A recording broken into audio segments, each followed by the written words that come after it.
Welcome back to my YouTube channel. I hope आप सभी अच्छे होंगे। हमारा नेक्स्ट सब्जेक्ट है रिटेल मैनेजमेंट, जो कि हमारे 6th सेमेस्टर का ही है। आज इसका हम फर्स्ट चैप्टर करने जा रहे हैं। देखिए, इंट्रोडक्शन टू रिटेलिंग। रिटेलिंग का इंट्रोडक्शन क्या है? कस्टमर्स बहुत असेंशियल पार्ट है हमारी बिज़नेस एक्टिविटी का, हमारी प्रोडक्शन को इंक्रीज़ करने का, सर्विसेज क्वालिटी को बढ़ाने के लिए। जो मैन्युफैक्चर है वो डिफरेंट प्लेस पर पर्टिकुलर बेस पर बेस्ड है, बट हम गुड्स अवेलेबल नहीं तब तक नहीं करा सकते जब तक हम हमारे पीपल्स जो उनके तरफ घूमेंगे नहीं, उनके रिस्पेक्टिव पॉइंट ऑफ व्यूज़ नहीं लेंगे। अगर हमें कस्टमर्स का बेस बढ़ाना है, उनको इंक्रीज़ करना है, तो कस्टमर को डिफ़िकल्टी उठानी पड़ेगी, मैन्युफैक्चर को कस्टमर तक डायरेक्टली रीच करना पड़ेगा। जो मैन्युफैक्चर है, जब वो प्रोडक्ट सेल करते हैं, उन्हें होलसेलर से लार्ज क्वांटिटीज़ में बाय करने पड़ेंगे। जो नंबर ऑफ़ होलसेलर्स हैं वो लेस हैं, तो फाइनल कंज्यूमर तक पहुंचने के लिए हमें रिटेलर की रिक्वायरमेंट पड़ती है। तो रिटेलर एक फाइनल लिंक है सप्लाई चेन में, जो होलसेलर और कस्टमर के बीच का एक लिंक है। तो रिटेलिंग एक वर्ल्ड लार्जेस्ट और फास्ट ग्रोइंग इंडस्ट्रीज़ है, जहाँ पे जो कंसेप्ट है रिटेलिंग का वो सिंगल रिटेलर के बीच आता है, जो कस्टमर से लिंक करता है, उन्हें स्पेशलाइज्ड गुड्स सेल करता है, बिग मॉल्स में वैरायटी देता है ब्रांडेड गुड्स की, इलेक्ट्रॉनिक रिटेलिंग देता है, गुड्स बाय करता है इंटरनेट से। अगर हम इंटरनेट का यूज़ करते हैं, जो रिटेलिंग है वो ब्रॉडर कस्टमर बेस है, जो कि कस्टमर तक ओवर पूरे वर्ल्ड तक फैला हुआ है। ठीक है, तो ह्यूज ट्रांसफॉर्मेशन है हमारी रिटेलिंग का। देखिए, रिटेल, सबसे पहले रिटेल एक फ्रेंच वर्ड है रिटेलर से, जिसका मतलब है टू कट, ट्रिम और डिवाइड। बेसिकली कॉन्टेक्स्ट यही है कि टेलरिंग से है। जो रिटेलिंग का मतलब है to sells good in small quantity, मतलब बहुत कम क्वांटिटी में गुड्स को सेल करना। जो रिटेलर है गुड्स बाय करता है लार्ज क्वांटिटी से होलसेलर से, और फिर उनको स्मॉलर क्वांटिटीज में डिवाइड कर देता है जितना पॉसिबल है, और फिर वो फाइनल कंज्यूमर्स तक पहुँचा देता है। रिटेलर एक ऐसा पर्सन और लिंक है जो स्मॉल ऑर्डर्स को फुलफिल करता है लार्ज नंबर ऑफ पीपल्स के, और जो पीपल हैं जनरली वो एंड यूज़र होते हैं, जो प्रोडक्ट्स के होते हैं। तो स्मॉल क्वांटिटी में लेना अकॉर्डिंग टू देयर नीड्स। पहले हम मैन्युफैक्चरर्स, प्रोड्यूसर्स आते हैं, फिर होलसेलर एंड डिस्ट्रीब्यूटर्स आते हैं, फिर रिटेलर्स आते हैं, फिर कस्टमर्स आते हैं। जो रिटेलिंग है उसका बहुत बड़ा वाइडर स्कोप है। जो रिटेलिंग है वो सिर्फ सेल ऑफ गुड्स को ही कवर अप नहीं करता, जो कि टेंजिबल है, नहीं, बल्कि वो सर्विसेज को भी इंक्लूड करता है जो इंडिविजुअल कस्टमर्स तक ही हैं, लाइक ड्राई क्लीनर्स, मतलब बहुत सारे डिफरेंट काइंड ऑफ सर्विसेज भी देता है। अगर रिटेलर एब्सेंस है, कोई एब्सोल्यूट कन्फ्यूज़न है, तो यहाँ पे डिफ़िकल्टी होती है मैन्युफैक्चर को प्रोडक्ट को अवेलेबल कराने में लार्ज क्वांटिटी के कंज्यूमर्स तक। तो जो मैन्युफैक्चर है वो डिपेंड है पर्टिकुलर प्लेस पर, जो रिटेलर ही उन्हें गुड्स अवेलेबल करा सकता है। तो जो रिटेलर है, smooth running of goods and service के लिए हमें अल्टीमेट कंज्यूमर तक रिटेलर्स की नीड पड़ती ही है। चेंजिंग कंसेप्ट क्या है रिटेलर में? जो नंबर ऑफ़ सेलर्स हैं, जो भी कंपटीशन है बहुत कम हो गया था। जो बायर्स और कम्युनिटी बहुत लेस करते थे, डिमांड्स ही नहीं थी, प्रेफरेंसेस ही नहीं थी। हम उनको सेटिस्फाई कर तो देते थे, पर मोटिव ये रहता था, प्रॉफिट उनका सिर्फ अर्निंग मोटिव ही रहता था, कंज्यूमर्स को सेटिस्फाई करना नहीं रहता था। ठीक है, डेफिनेशन है रिटेलिंग की, आप कोई भी याद कर लेना, वैसे दोनों ही याद कर लो तो ज़्यादा बेटर रहेगा। ठीक है, उसके बाद आता है difference between retailer and retailing. Retail एक प्रोसेस है जिसमें हम गुड्स एंड सर्विसेज को प्रोसेस है गुड्स और सर्विसेज को देने का in form of package suitable जो हमारे कस्टमर्स के लिए हैं। रिटेलर एक पर्सन है जो बिजनेस चला रहा है, कस्टमर को गुड्स सेल कर रहा है। ठीक है, बल्क में वो होलसेलर से लेता है और उनको फाइनल कंज्यूमर तक पहुंचा देता है, वो काम है रिटेलर का। रिटेलिंग पूरा प्रोसेस है कि वो गुड्स ले रहा है मैन्युफैक्चर से और उनको रीपैक करके स्मॉल क्वांटिटीज़ में वो सेल कर रहा है कंज्यूमर्स तक। रिटेलिंग एक्टिविटीज़ को इंक्लूड करता है, इसमें डिस्काउंट, कूपन, वाउचर्स भी इंक्लूड होते हैं। ठीक है, कस्टमर को अट्रैक्ट करने के लिए हमें रिटेलिंग करनी पड़ती है। फीचर्स क्या है? इकोनॉमिक एक्टिविटी है, goods and as well as services को हम सेल करते हैं। अर्निंग प्रॉफिट है, कंज्यूमर्स को सेटिस्फाई करना, रिटेंशन देना। नंबर ऑफ कस्टमर्स को इंक्रीज कर देता है, डायनामिक है नेचर के लिए, कस्टमर ओरिएंटेड है, लेसर क्वांटिटी के टर्म्स में गुड्स इन्वॉल्व होती हैं। लास्ट लिंक है डिस्ट्रीब्यूशन चैनल का रिटेलर। कस्टमर्स को अट्रैक्ट करता है by various method like discount, vouchers, lucky draw schemes, coupon. Customers भी इंक्लूड होता है आर्टिकल बाय करने में जो नॉन बिजनेस पर्पसेस के होते हैं, like final consumer the products. Goods purchase कर जाते हैं आइदर चाहे होलसेलर से या फिर डायरेक्टली फ्रॉम द मैन्युफैक्चर से, जो रिटेलर करता है। जो रिटेलर है वो जनरली सेल करता है लार्ज क्वान्टिटी ऑफ गुड्स में, एस्टेब्लिश करता है पर्सनल कॉन्टैक्ट भी एस्टेब्लिश करने की कोशिश करता है कस्टमर से, ताकि एक अच्छा बिल्डअप बने। एक अच्छा रिलेशनशिप बने। डिस्प्ले भी दिखाते हैं गुड्स का, ताकि जो मेजर रोल है उनका अट्रैक्ट करने का कस्टमर को डिस्प्ले दिखाने चाहिए। जो लोकेशन है स्टोर की, लेआउट है, वो भी इंपॉर्टेंट पार्ट है रिटेलिंग का। जो एवरेज अमाउंट ऑफ सेल है वो ट्रांजैक्शन पे डिपेंड करती है और कंपेयर भी कर जाती है फॉर्म से, जो सेल वॉल्यूम, ताकि हम लार्ज कर सके। जो रिटेलिंग है वो एम्प्लॉयमेंट अपॉर्चुनिटी भी प्रोवाइड करती है हर एक मैनेजर को। कोई भी रिस्ट्रिक्शन नहीं है कि इस एज तक रिटेल बिजनेस कर सकता है, ऐसा कोई भी नहीं है, आप कभी भी कर सकते हो। और एडवर्टीजमेंट भी बहुत इंपॉर्टेंट पार्ट है हमारे रिटेलिंग प्रोसेस का। एडवर्टीजमेंट के बिना मार्केटिंग कुछ भी नहीं है। So advertisement is most important part of the marketing as well as retailing business. उसके बाद आता है नेचर। नेचर का सबसे पहला पॉइंट है पार्ट ऑफ मार्केटिंग। जो रिटेलिंग है वो पार्ट ऑफ मार्केटिंग एक्टिविटी का एक पार्ट है, जो हेल्प करता है प्रोडक्ट को रीच करने में फाइनल कंज्यूमर तक। मार्केटिंग का गोल भी यही है। जो रिटेलिंग है वो फैसिलिटेट करता है मार्केटिंग एक्टिविटी को, ताकि जो टारगेट है वो वाइड वैरायटी ऑफ कस्टमर्स को वो टारगेट कर सके। Customer centric. जो होल कंसेप्ट है रिटेलिंग का वो सिर्फ कस्टमर के रिवॉल्व ही करता है। उनका अगर उन्हें कॉम्पिटिशन इंक्रीज करना है तो रिटेलर्स को कस्टमर्स को अट्रैक्ट करना ही पड़ेगा। सेल्स प्रमोशन लाने पड़ेंगे, लाइक डिस्काउंट एक्सेट्रा, ताकि वो कस्टमर्स को ल्योर कर सके अपनी जगह। Multi dimensional. जो रिटेलिंग है उसके बहुत सारे डायमेंशंस हैं। लोकल, लाइक किराना शॉप, कियोस्क की मल्टीपल ब्रांड्स ऑफ प्रोडक्ट बिकते हैं और मैनीफोल्ड इंक्रीज हो रहे हैं। जब से इंटरनेट हुआ है तो वो बहुत गुड्स एंड बाइज भी सेलिंग करने लग गए हैं, गुड्स ऑनलाइन भी करने लग गए हैं। उसके बाद है वेराइंग जियोग्राफिकल लोकेशंस।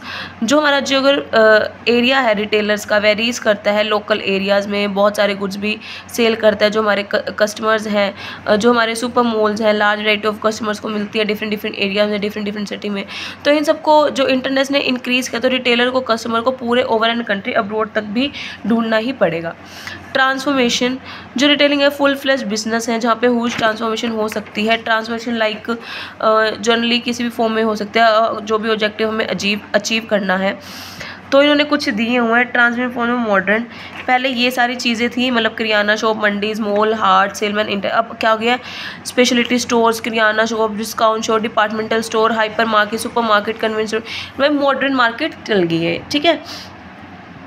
उसके बाद हमारा नेक्स्ट पॉइंट होता है नेचर में कॉम्प्लेक्स मैनेजमेंट प्रोसेस। जो रिटेलिंग है वो एक सिंपल प्रोसेस है, बट रियलिटी में बहुत कॉम्प्लेक्स मैनेजमेंट प्रोसेस है, क्योंकि रिटेल स्टोर लोकेशन भी देखता है, कन्वीनियंट प्लेसेस भी देखता है, गुड्स की अरेंजिंग भी देखता है, प्राइस बेडिंग क्या है, सेलिंग किस क्वांटिटी में कर रहे हैं, प्रॉपर आफ्टर सेल्स सर्विसेज मिल रही है नहीं मिल रही है, क्या रेंज है सेल्स प्रमोशन की, किस तरह से आप कस्टमर्स को अट्रैक्ट कर रहे हैं, इन सारी चीज़ों को ध्यान रखता है। और साथ ही साथ प्रॉपर CRM भी होना चाहिए, मतलब कस्टमर रिलेशन मैनेजमेंट प्रोग्राम भी होना चाहिए, ताकि एक हेल्दी रिलेशनशिप बिल्ड कर सके हमारे कस्टमर्स के साथ। तो सारी चीज़ों को देखना पड़ता है, इसलिए ये कॉम्प्लेक्स मैनेजमेंट प्रोसेस माना गया है।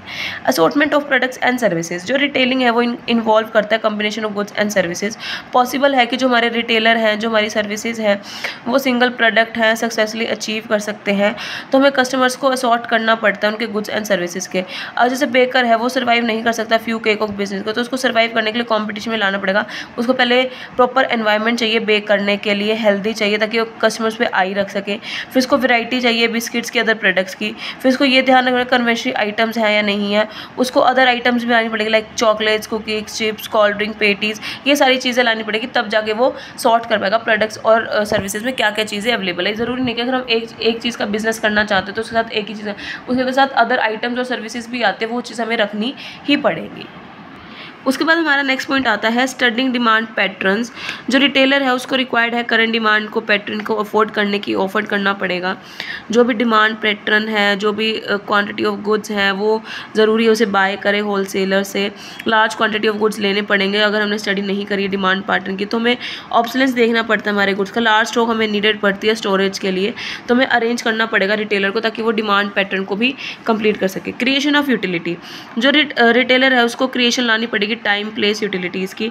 टाइम यूटिलिटी क्रिएट करेगी जब उसके पास गुड्स अवेलेबल होंगे पर्टिकुलर टाइम पर, और टाइम यूटिलिटी क्रिएट होती है जब स्टोर करते हैं गुड्स को हिमसेल्फ से और उसको अवेलेबल कराते हैं कस्टमर को जब उनको नीडेड हो। प्लेस की यूटिलिटी कब होगी? जब गुड्स अवेलेबल है डिफरेंट प्लेसेस पर डिफरेंट मैन्युफैक्चर से, और रिटेलर को गुड अवेलेबल कराने पड़ेंगे डिफरेंट लोकेशन से कस्टमर को, ताकि वो मैन्युफैक्चरिंग लोकेशंस पे भी करा सकता है। Private branding and labelling. जो रिटेलिंग एक्विटी है वो क्रिएट करती है प्राइवेट ब्रांड्स को भी, जो ब्रांडिंग और लेबलिंग, मतलब हम जो प्रोडक्ट्स हैं वो डायरेक्टली मैन्युफैक्चर से कर रहे हैं, फिर खुद का ब्रांड है किस तरह से है। अगर हमें रिटेलिंग को बढ़ाना है तो हमें उसके एक्सक्लूसिव स्टोर्स को भी इंक्रीज़ करना पड़ेगा, जहाँ से हम प्रोडक्ट्स को सेल कर सकते हैं, पर्टिकुलर ब्रांड को कर सकते हैं, लाइक बिग्स बाज़ार, फूड बाज़ार, ये सारी चीज़ें भी हमें लानी पड़ेंगी। ठीक है। उसके बाद है वेरियस अदर सर्विसेज। क्या क्या हैं हमारे जो providing finance to the customer. हमें अगर पीपल अफोर्ड नहीं कर सकता एक कॉस्टली प्रोडक्ट को, तो हमें लमसम अमाउंट भी देनी पड़ेगी ताकि हम वो इंस्टॉलमेंट्स में पे कर सकें। रिटेलर्स को उनकी प्रॉब्लम सॉल्व करनी पड़ेगी, इजी फाइनेंस टर्म देनी पड़ेगी, जीरो इंटरेस्ट पेमेंट देनी पड़ेगी, उनके कस्टमर्स के बेस पे इंटरेस्ट दे देना, उनको रेफ्रिजरेटर फाइनेंस इन चीज़ों की दे देना। आफ्टर सेल सर्विसेज देनी पड़ेंगी like free home delivery, gift wrapping, free gift, something like that. Install करना पड़ेगा प्रोडक्ट्स को, जो कस्टमर्स हैं वो इंस्टॉल करने में लाइक मान लो कोई इलेक्ट्रॉनिक चिमनीज़ हैं तो आपको खुद इंस्टॉल करवानी पड़ेगी टेक्नीशियन से या फिर स्पेशलिस्ट से, तो आप ये चीज़ें भी उनको दे सकते हैं। डिस्प्ले एंड डेमोस्ट्रेशन, अगर कस्टमर उसको अफेक्ट करता है गुड डिसीजन तो आप उन्हें डिस्प्ले दिखाएं, डेमोस्ट्रेट दिखाएं, ताकि कस्टमर उस प्रोडक्ट को खरीदने के लिए रेडी हो जाए। लाइक फेस्टिव सीजन पे आप उन्हें डेकोरेट करके दिखा सकते हैं कई चीज़ें। तो जो रिटेलिंग है वो बहुत complex multi dimensional transportation activity है, जहाँ पे बहुत सारी वैरायटीज़ का है, जिसमें हम कस्टमर्स को टारगेट करते हैं, स्टडी करते हैं उन्हें डिमांड पैटर्न में, फिर उनको प्रोडक्ट्स में डिवाइड करते हैं स्मॉलेस्ट सेगमेंट में, फिर कस्टमर्स को अट्रैक्ट करते हैं, वेरियस डिस्काउंट देते हैं, रिडक्शन पॉइंट देते हैं, लॉयल्टी बोनस कूपन्स गिफ्ट देते हैं। अपार्ट फ्रॉम दीज हम रिटेलिंग तब तक एंड नहीं होती जब तक सेल ऑफ गुड्स नहीं होता। वेरियस आफ्टर सेल सर्विसेज देना, उन्हें फाइनेंस देना, तो ये सारे नेचर है जो हमें अंडरस्टैंड करने चाहिए रिटेलिंग के प्रोसेस में। अब बारी आती है स्कोप की। हमने नेचर पढ़ लिया, स्कोप के दो एक्सपेक्ट है, रिटेलर्स के पर्सपेक्टिव से कि वो किस चीज़ की शॉप करना चाहता है, और एक एम्प्लॉयज़ के पर्सपेक्टिव से। अब हमने रिटेलर का तो देख लिया, उसने different kind of different items की डिफरेंट लोकेशंस पर शॉप कर ली। अब बारी आती है एम्प्लॉयज़ क्या सोचता है। एम्प्लॉयज़ सोचेगा सबसे पहले परचेज डिपार्टमेंट, लाइक परचेज में कि वो रिस्पॉन्सिबल है कि उसे किस बिजनेस से वो सेलेक्ट करेगा मर्चेंडाइज, कहाँ पे प्राइस रेंज है, क्या सिलेक्शन है वेंडर का, परचेज करनी चाहिए नहीं करनी चाहिए, वास्ट अमाउंट कहाँ पे है, पेपर वर्क वहाँ कहाँ पे ज़्यादा कम है, टेलीफोन कन्वर्सेशन कहाँ पे है। जहाँ पे उसको ये चीज़ें कम ज़्यादा लगेंगी वो उसी के अकॉर्डिंग परचेज़ करेगा, जहाँ पे वेल कन्वर्स्ड होंगी, जो गुड अमाउंट ऑफ नॉलेज है इंडस्ट्री एज वेल एज जो वेंडर्स हैं, क्विक डिसीजंस कौन ले रहा है उसके अकॉर्डिंग। फाइनेंस डिपार्टमेंट, जो फाइनेंस है लाइफ ब्लड ऑर्गेनाइजेशन का, जो परफॉर्म है फंक्शन का, मेकिंग है, कंपाइलिंग है, रिकॉर्ड्स है, एलोकेशंस हैं, अरेंजमेंट है, कंट्रोल करना कैश फ्लो को, मैनेज करना बैंकिंग को एज वेल एज इन्वेस्टमेंट्स को, डिसाइड करना क्रेडिट एलोकेशंस को। समटाइम्स कुछ रिटेल ऑडिट भी हमें कंडक्ट करनी पड़ती है उस फाइनेंस डिपार्टमेंट के लिए। मार्केटिंग एंड सेल्स इंक्लूड करती है वेरियस एक्टिविटीज़ को, sales promotion, advertisement and public relationship, जो एक्टिविटीज़ एक्सट्रीमली इंपॉर्टेंट है व्यू पॉइंट के लिए, कस्टमर्स को रीच करने के लिए। जो भी मार्केटिंग डिपार्टमेंट है वो रिस्पॉन्सिबल होता है उस मार्केटिंग को एक्सटेंसिव कंसर्न के लिए, उनको रिसर्च करना पड़ता है, अंडरस्टैंड करना पड़ता है कस्टमर्स की रिक्वायरमेंट्स क्या हैं क्या नहीं है। पीपल को ये भी रिक्वायरमेंट बनेगा मार्केट के डिपार्टमेंट क्या है, वो वेल कन्वर्ड है, उनके पास प्रॉपर नॉलेज है प्रोडक्ट की नहीं है, वो कैसे कन्विंस करते हैं कस्टमर को कि प्रोडक्ट बाय कर लो, वो कैपेबल है अंडरस्टैंड करने में कि कस्टमर्स की रिक्वायरमेंट क्या है, उसके अकॉर्डिंग वो एक्ट करते हैं नहीं करते। नाउ स्टोर्स रिस्पॉन्सिबल है गुड्स को स्टोर करने के लिए। स्टोर मैनेजर को भी इंश्योर करना पड़ेगा कि हर एक टाइम पे इन्वेंट्री मेंटेन कर रहा है या नहीं कर रहा, कोई शॉर्टेज तो नहीं है। एट द सेम टाइम हमें ये भी इंश्योर करना चाहिए जो भी इन्वेंट्री है, प्रॉब्लम्स है, स्टोरेज ऑब्सोलेंस है, स्टोर मैनेजर है वो रख सकता है, डाटा रिकॉर्ड्स कर सकता है, इन्वेंट्री का इंश्योर कर सकता है कि इंटरप्ट ना हो कोई भी supply material. Human resource department responsible है रिक्रूट के लिए, सिलेक्शन के लिए, ट्रेनिंग के लिए, इंडक्शन के लिए एम्प्लॉयज़ की, ताकि एक ह्यूमन क्रिएटिव इंडस्ट्री बने। जो भी हमें पीपल रिक्वायर्ड है हमारे डिपार्टमेंट के लिए वो एबल इनफ हो, अंडरस्टैंड करते हो रिक्वायरमेंट पीपल्स की ऑर्गेनाइजेशन की, और कभी भी must be able to stop the efficiency of employees from, मतलब वो लर्न करे ऑर्गेनाइजेशन को क्या है। टेक्नोलॉजी इन रिटेलिंग, जो मैच्योर इंडिया है स्टेज है वो काफ़ी यूज़र और आईटी का यूज़ करने लगे, टेक्नोलॉजीज़ को यूज़ करता है, ईडीआई को इलेक्ट्रॉनिकली इन्फॉर्मेशन लेता है कंज्यूमर से, डाटाबेस मैनेजमेंट है, माइनिंग इन टेक्निक्स को यूज़ करता है ताकि वो इन्फॉर्मेशन ले सके हमारे कस्टमर से, स्टोर से, और कस्टमर के साथ एक अच्छा रिलेशनशिप बना सके, उन सप्लाई चेन मैनेजमेंट कर सके और आइडेंटिफाई कर सके उनकी क्या रेशो फ्रिक्वेंसी है, और उसी के अकॉर्डिंग इंटरनेट का यूज़ करते हुए वो गुड्स की सेल कर सके। सप्लाई चेन मैनेजमेंट करता है कि supply of material, service, information हो रही है नहीं हो रही है, रिसोर्सेज एफिशिएंटली और इफेक्टिवली यूज़ हो रहे हैं, प्रॉफिटेबली इंक्रीज़ हो रहा है नहीं हो रहा, वो सारे इन्फॉर्मेशन सिस्टम को मैनेज करके चलता है। ठीक है, अब बारी आती है फैक्टर अफेक्टिंग की, कैसे कौन कौन से फैक्टर्स हैं जो रिटेलिंग को अफेक्ट करते हैं। सबसे पहला फैक्टर अफेक्टिंग है स्टोर लोकेशन। जो रिटेल स्टोर है वो काफ़ी इन्फ्लुएंस करता है जो सक्सेस ऑफ द बिज़नेस की। अगर स्टोर लोकेशन आपका बिजी मार्केट में होगा तो ज़्यादा चांसेस आप सक्सेस मिलेगी। जो सिलेक्शन है स्टोर के हमें उसी जगह करनी चाहिए जहाँ पे परमानेंट और जहाँ पे डिसीजन मतलब जहाँ पे कस्टमर्स आते जाते हैं हम वहाँ पे केयर कर सके अपने स्टोर की, तो वही आपको सेलेक्ट करना चाहिए।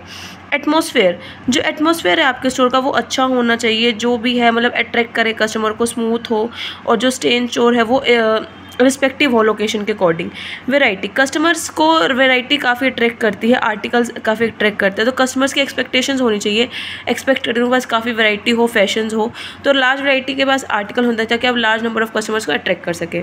स्टोर का लेआउट, जो भी मैनेजमेंट है आर्टिकल्स है रिटेलर्स के वो प्रॉपरली अरेंज होने चाहिए ताकि आप उनको सेफ़ रख सको और नीट एंड क्लीन रख सको, टाइडी ना हो, प्रॉपर डिस्प्ले हो गुड्स की विंडोज़ में, शेल्फ्स में, ताकि वो उनका जो इंप्रेशन है स्टोर का इंप्रेशन कस्टमर्स पे अच्छा पड़े और जो उनका डिसीजन है वो उनको एंटर करते ही मिल जाए। इम्पैक्ट हो आपकी प्रोडक्टिविटी का, एम्प्लॉयज़ का पॉजिटिवली उनके पास जाए ताकि उन्हें क्लियर मिले और कोई डिफ़िकल्टी ना हो आपको शो करने में उन्हें, तो प्रॉपरली मैनेज होना चाहिए आपके स्टोर का ताकि वो अट्रैक्ट हो सके। Demographic factor like consumption habits होनी चाहिए पीपल की, कस्टमर आपको अच्छे से स्टडी कर पाए और स्टार्टिंग में ही फैमिली स्ट्रक्चर जैसे बिहेव करे, जो न्यूक्लियर फैमिली उनसे रिलेटेड भी हो, नंबर ऑफ़ वर्किंग वुमेन्स भी हो जाए ताकि अफेक्ट कर सके और जो वर्किंग वुमेन है वो ज़्यादा हो ताकि जो हाउस वाइफ है वाइस वर्सा लाइकली स्पेंड कर सके।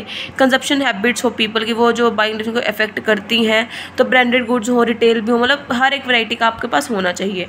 Add on services, extra services भी आपको देनी चाहिए ताकि जो कस्टमर है उन्हें नॉर्मल गुड्स अगर ऑफर्ड करे तो हो, एक्स्ट्रा सर्विसेज दो ताकि वो फाइनेंशियल फैसिलिटी उन्हें मिले, like free home delivery, after sale service, free wrapping gift, like behaviour with customer. आप जो रिटेलर है और एम्प्लॉयज़ है उनका रिलेशनशिप अफेक्ट होता है ताकि सेल वॉल्यूम भी इफेक्ट होती है, तो आपको एक अच्छा रिलेशनशिप बनाना चाहिए, उन्हें अच्छे से सुनना चाहिए और उन्हीं के अकॉर्डिंग, उनके टेस्ट के अकॉर्डिंग आपको दिखाना चाहिए ताकि वो अट्रैक्ट हो सकें।